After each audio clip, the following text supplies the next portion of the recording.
Amados, nós gostaríamos de ler esse texto da palavra de Deus. Eu não sei se a irmã já está com... exatamente. Se os irmãos quiserem, os irmãos poderão ler nas suas próprias versões. E se também quiserem, estará exposto aqui na NVI, que é a versão na qual eu vou ler. Tá certo? Amém? Portanto, também nós, uma vez que estamos rodeados por tão grande nuvem de testemunhas, livremo-nos de tudo que nos atrapalhe, de todo pecado que nos envolve, e corramos com perseverança a corrida que nos é proposta, tendo os olhos fitos em Jesus, autor e consumador da nossa fé. Ele, pela alegria que lhe fora proposta, suportou a cruz, desprezando a vergonha, assentando-se à direita do trono de Deus.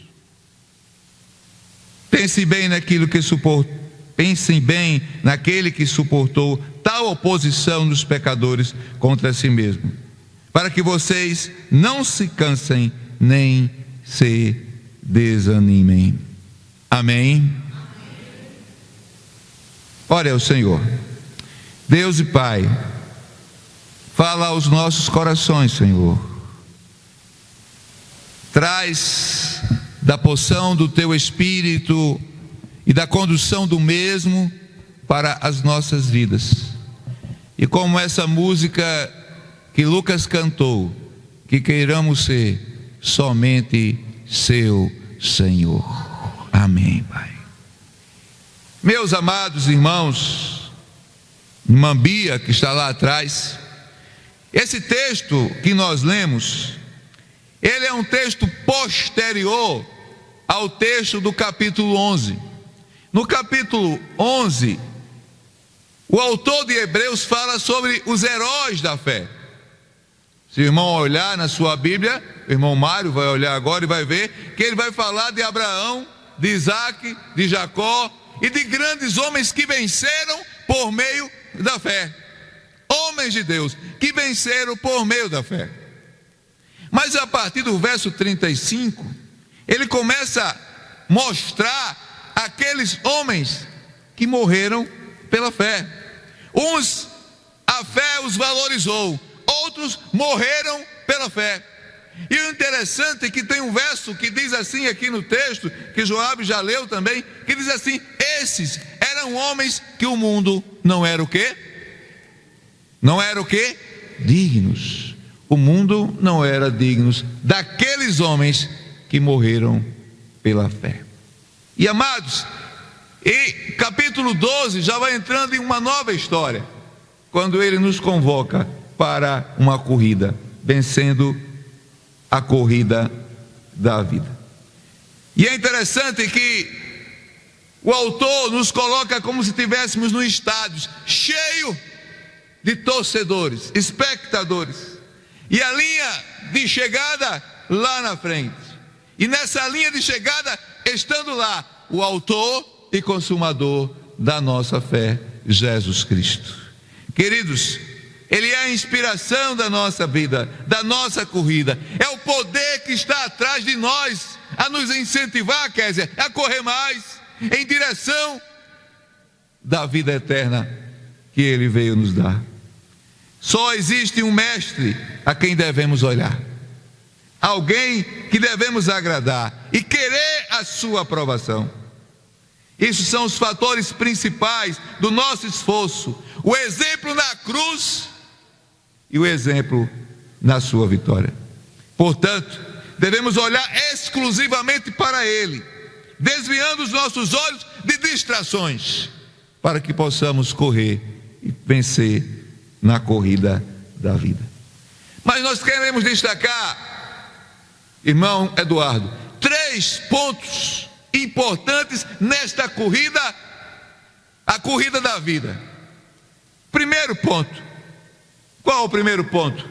Nós podemos ver, tendo os olhos fitos em quem? O que está escrito aí embaixo? Tendo os olhos fitos em Jesus, autor e consumador da nossa fé.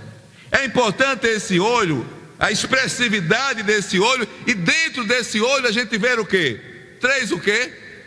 Três cruzes, porque ali Jesus morreu. Ali foi o maior momento da vida de Jesus. Ele veio à terra para fazer aquilo, para morrer por nós, por nossos pecados. Ali é o ápice da vida de Jesus, e não o fim da vida de Jesus. Por isso, irmão Zé Carlos, é que nós somos convidados a correr olhando somente para Jesus. Assim como uma corrida, o atleta se concentra na linha de chegada. Devemos estar concentrados em Jesus, o alvo e objetivo da nossa fé. Quem é o alvo e objetivo da sua fé? Quem é o alvo e objetivo da sua fé? Se você tem alvo e objetivo na sua fé, quem é? O meu é Jesus. E o seu, quem é? O meu é Jesus. E o seu, quem é? Esse texto nos apresenta o maior de todos os heróis, o maior deles, o autor e consumador da nossa fé, aquele que nos incentiva e é o destino da fé de todos os que creem em Jesus Cristo. Você crê em Jesus Cristo? Você crê em Jesus Cristo como seu Senhor e Salvador? Esse texto, no original, a palavra arquekos, que significa primeiro, príncipe e herói. O principal herói, o exemplo de herói, supera todos os nossos heróis. Nós vimos hoje as meninas e os meninos cantando hoje de manhã aqui.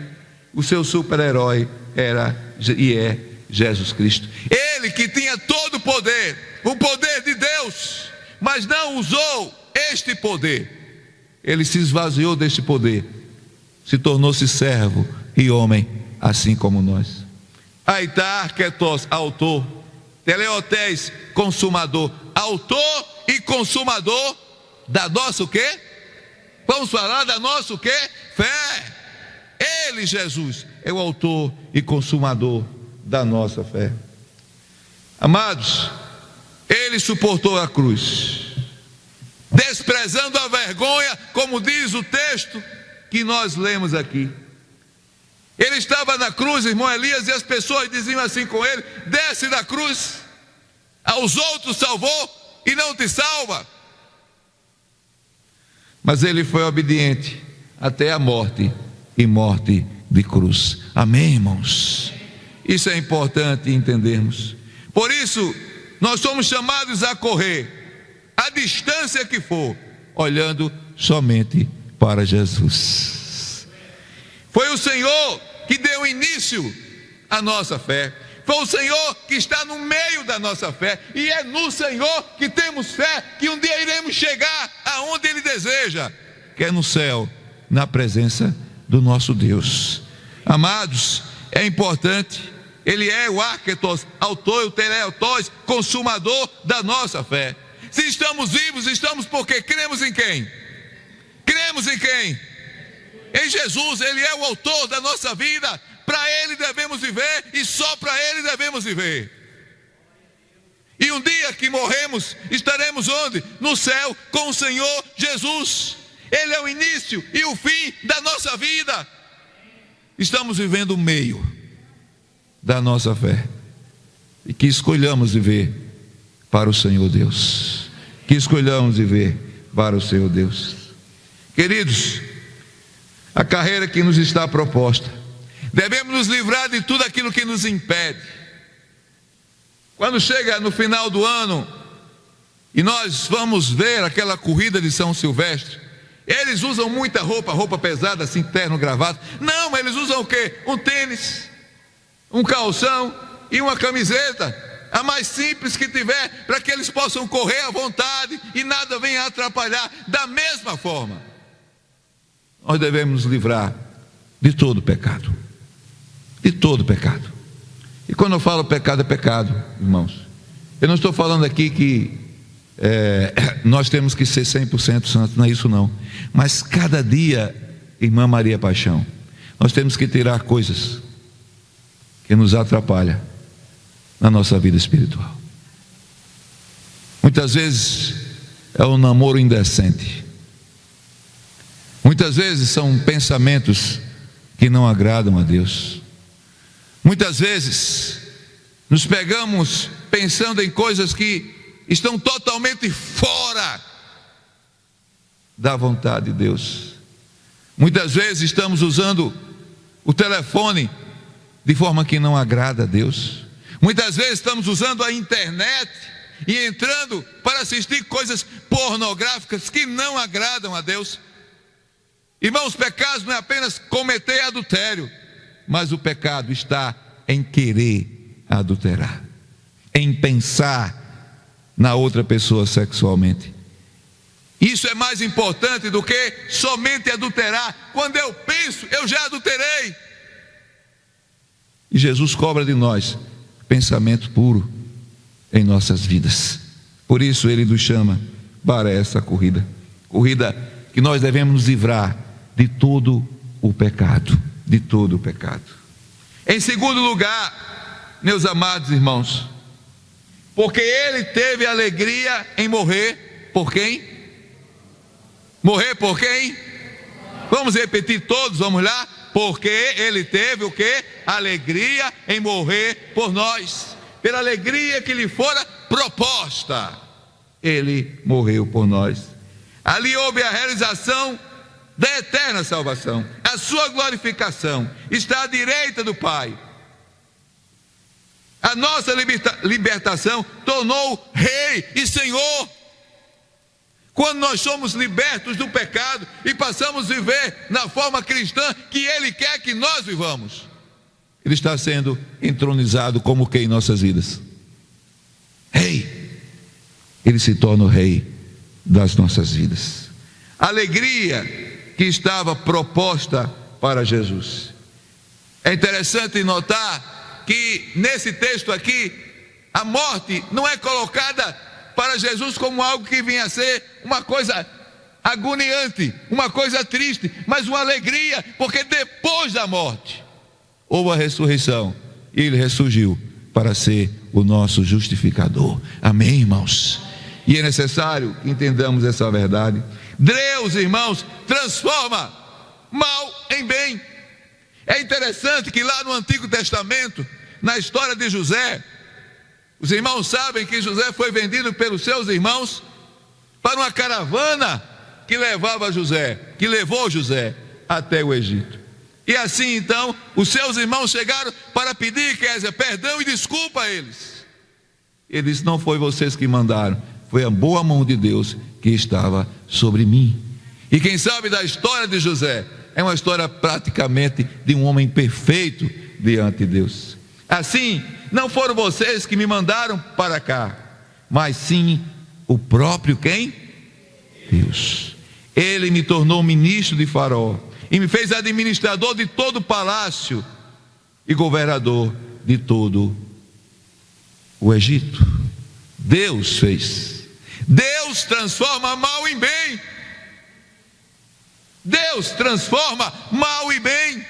Deus transforma uma vida desgraçada em uma vida cheia de graça da presença dEle.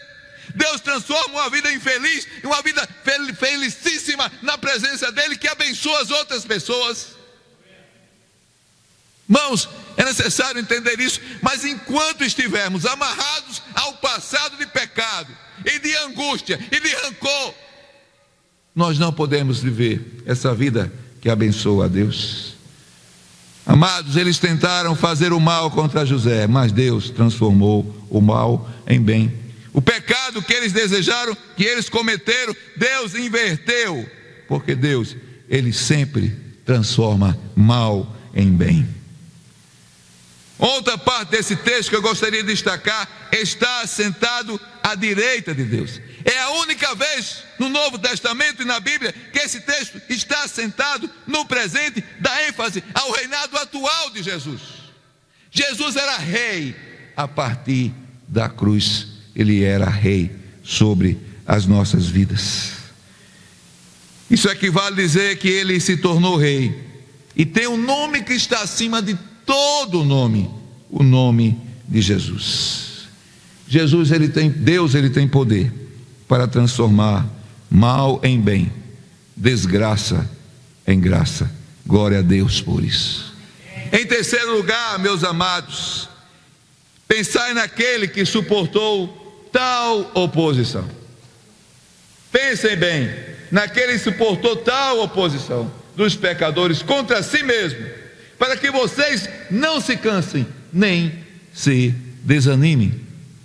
Nessa grande corrida, Kelly, corrida cristã que nós temos que vivenciar em nossas vidas, é necessário ter persistência. Diz o texto: corram com persistência essa corrida que Deus nos propôs.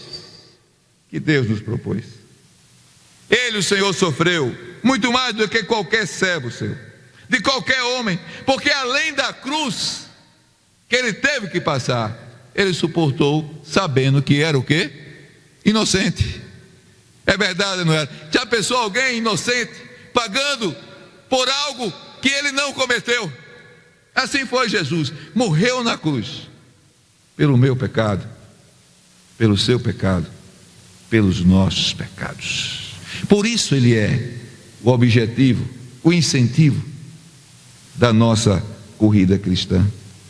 Quando a gente entrega a vida a Jesus, devemos saber e pensar que uma eterna glória se envolve em nós. A sensação de bênção eterna está em nós.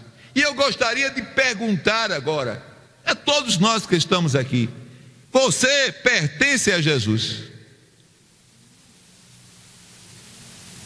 E Jesus pertence a você? Porque hoje pertencer a Jesus, irmã Patrícia, está muito fácil. A gente diz: você pertence a Jesus, a pessoa diz: eu sou da igreja fulano e tal. Como se pertencer a Jesus fosse estar em uma igreja tal. Pertencer a Jesus vai muito além de igreja, vai muito além de credo religioso. Pertencer a Jesus é pertencer a Deus, que transformou a vida da pessoa e leva aquela vida por suas mãos a vitória, a vitória, a vitória. É isso que devemos entender sobre ser cristão. Você pertence a Jesus e Jesus tem que pertencer a você. Porque existem momentos em nossa vida, irmã Silvana Paula, que a gente diz que Jesus está conosco. Eu já contei essa história aqui. Lá em Petrolina tinha o Petrofolia, e estava havendo uma discussão, irmão Lemos, com duas jovens numa escola de inglês que pertencia a um jovem senhor da nossa igreja lá. E ela dizia assim, uma delas: eu estava no Petrofolia, mas Jesus estava comigo. E a outra dizia: Jesus não estava com você. Jesus estava, não estava, estava, não estava. Aí eu cheguei. Quando eu cheguei, a pessoa disse: chegou a pessoa certa. Agora ele vai dizer se Jesus estava com você ou não. Aí a menina contou a história: eu estava no Petrofolia, mas eu tinha certeza que Jesus estava comigo. Eu disse: estava com você lá sim. Eu não sei se você estava com ele. Essa é a questão. Porque Jesus está em todos os lugares. Aonde você estiver, Jesus está. Agora você tem que saber se Jesus está com você ou não. Irmãos, muitas vezes a gente se envergonha até de irmãos que participam de atividades que não deveria participar, que participam da festa de São João quando não deveria participar, nem passar por perto. Mas alguns passam só para ver, e só para ver findam ficando lá. Irmãos, vamos orar por esses irmãos para que isso saia da vida deles. O autor aqui de Hebreus nos lembra que o propósito da encarnação foi a morte do Filho de Deus, para livrar todo homem da condenação eterna, do pecado e da desgraça do inferno. Aí mais uma vez eu pergunto a vocês agora: vocês querem o quê? A desgraça do inferno ou a graça de Jesus? Quem crê no Filho tem a vida eterna. Já quem rejeita o Filho não verá a vida, mas a ira de Deus permanece sobre ele. Deixa esse texto aí, irmã. Quem crê no Filho tem o quê? Mas quem não crê tem o quê? A ira justificável de Deus. Quando Deus se ira contra nós pecadores, existe uma justificação para isso. Ele se ira porque os nossos pecados transbordam o cálice da sua paciência. E essa ira, então, é justificável. Essa ira, então, é justificável. Devemos refletir seriamente sobre o que Jesus por nós suportou na cruz. A cruz era minha, a cruz era sua. Agostinho de Hipona, um dos pais da igreja, afirmava em um dos seus livros o seguinte: a cruz foi o púlpito que Jesus pregou seu amor pelo mundo. Púlpito é isso aqui, não é? Então a cruz foi o púlpito que ele mostrou e pregou o seu amor pelo mundo. Esse púlpito aqui que eu estou pregando a vocês sobre o amor de Jesus. Jesus pregou no púlpito da cruz. A morte de cruz era humilhante, degradante, era reservada só aos estrangeiros. Morrer fora dos muros de Jerusalém. Nenhum romano poderia morrer a morte que Jesus teve. Mas Jesus não se deixou impressionar pela morte de cruz, nem um pouco, nem teve vergonha de morrer na cruz. Esse texto que nós lemos: quem tem o Filho tem a vida, quem não tem o Filho tem a ira de Deus, permanece sobre ele. Amados, quando aceitamos a Jesus e o seu sacrifício, ele retira de sobre nós a ira de Deus. E há um texto que eu gostaria de ler também com os irmãos, em João 5:24, e eu gostaria de ler pausadamente para explicar aos irmãos esse texto. Na verdade vos digo: quem ouve a minha palavra e crer naquele que me enviou, tem o quê? Terá, possivelmente vai ter, quem sabe Deus vai dar. O que é que diz esse texto? Tem, é uma afirmação. Quem crê em Jesus tem a vida eterna. Não entrará em condenação. Não entrará em condenação. Por quê? Já passou do quê? Isso já aconteceu com você? Você já passou da morte para a vida? Jesus fez isso em sua vida, transformou seu coração, deu vida a você. Deu vida a você. Seu pai não pode dar vida espiritual, sua mãe não pode, seu irmão não pode. Só Jesus pode. Só Jesus pode dar vida espiritual. O fato dele possuir credenciais mais do que humana deu autoridade a ele. Ele é juiz, mas usa de misericórdia, o árbitro dos nossos destinos. Não foi qualquer pessoa no cosmos, não. Foi o Filho de Deus, que conhecia e conhece as fragilidades humanas, que veio, morreu na cruz para nos salvar. O texto determina uma coisa, o texto que eu li exige uma tomada de decisão diante de Jesus, o autor e consumador da nossa fé. E o milagre acontece, sabe por quê, Wellington? Porque quando você creu em Jesus, a sua vida foi transformada, foi mudada. Jesus passou a habitar na sua vida. Amém. Isso é importante para cada um de nós que aqui estamos. A intervenção de Deus nos faz nascer de novo, olhar para o mundo com novos olhos, não com olhos do passado, mas com olhos do presente e do futuro, com olhos de Deus, com olhos de Jesus, perdoar com o perdão de Deus, amar com o amor de Deus.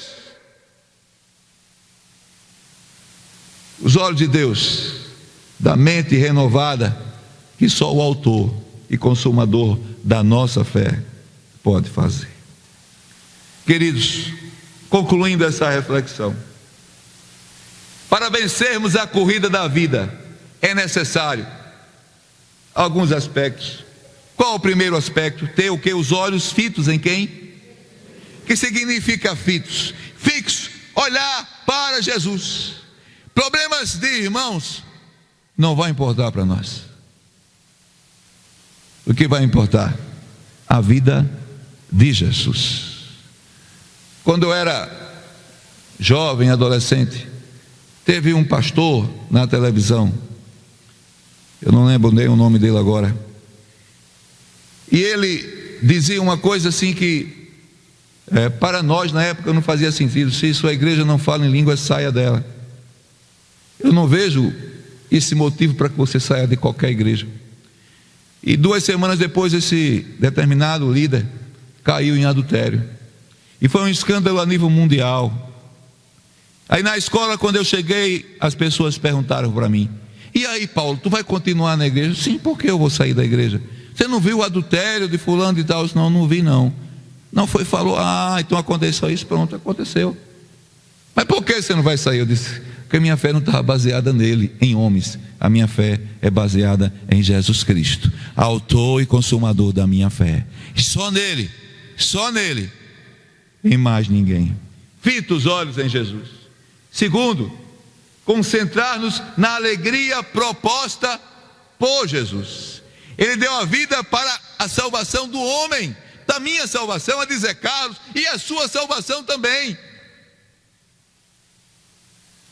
E a sua salvação também. Ele deu a vida para me salvar alguns irmãos, e você também. A sua vida precisa do toque de Jesus. A sua vida precisa ser tocada por Jesus. Ele quer tocar a tua vida, Ele quer construir a tua vida em um novo patamar, em uma nova forma.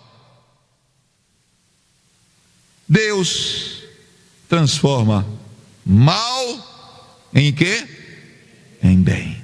Saiba disso. Terceiro lugar, lembrar que só Jesus suportou tal oposição por nós. Nós não temos nada contra Maria, foi uma mulher usada por Deus, contra Pedro, contra Paulo, contra João. São homens de Deus que viveram aqui, que morreram, estão na glória com o Senhor. Mas se nós queremos que essas pessoas, encontrar com essas pessoas no futuro, nós devemos entregar as nossas vidas a Jesus, porque senão nós não veremos principalmente a Jesus e nem essas pessoas que estão na glória com o Senhor. Quando entregamos a nossa vida a Jesus, com convicção do que estamos fazendo, temos o prazer na salvação, e a glória futura já será verdadeira para nós, a partir do momento que crermos em Jesus. E eu faço uma pergunta para terminar essa reflexão: você quer a desgraça do inferno ou a graça de Deus? Você quer a desgraça do inferno, está ali numa porta, fogo eterno, ou quer a bênção eterna de viver para sempre com Jesus? Que Deus nos ajude, que não confiemos em nada nem em ninguém, a não ser na pessoa de Jesus.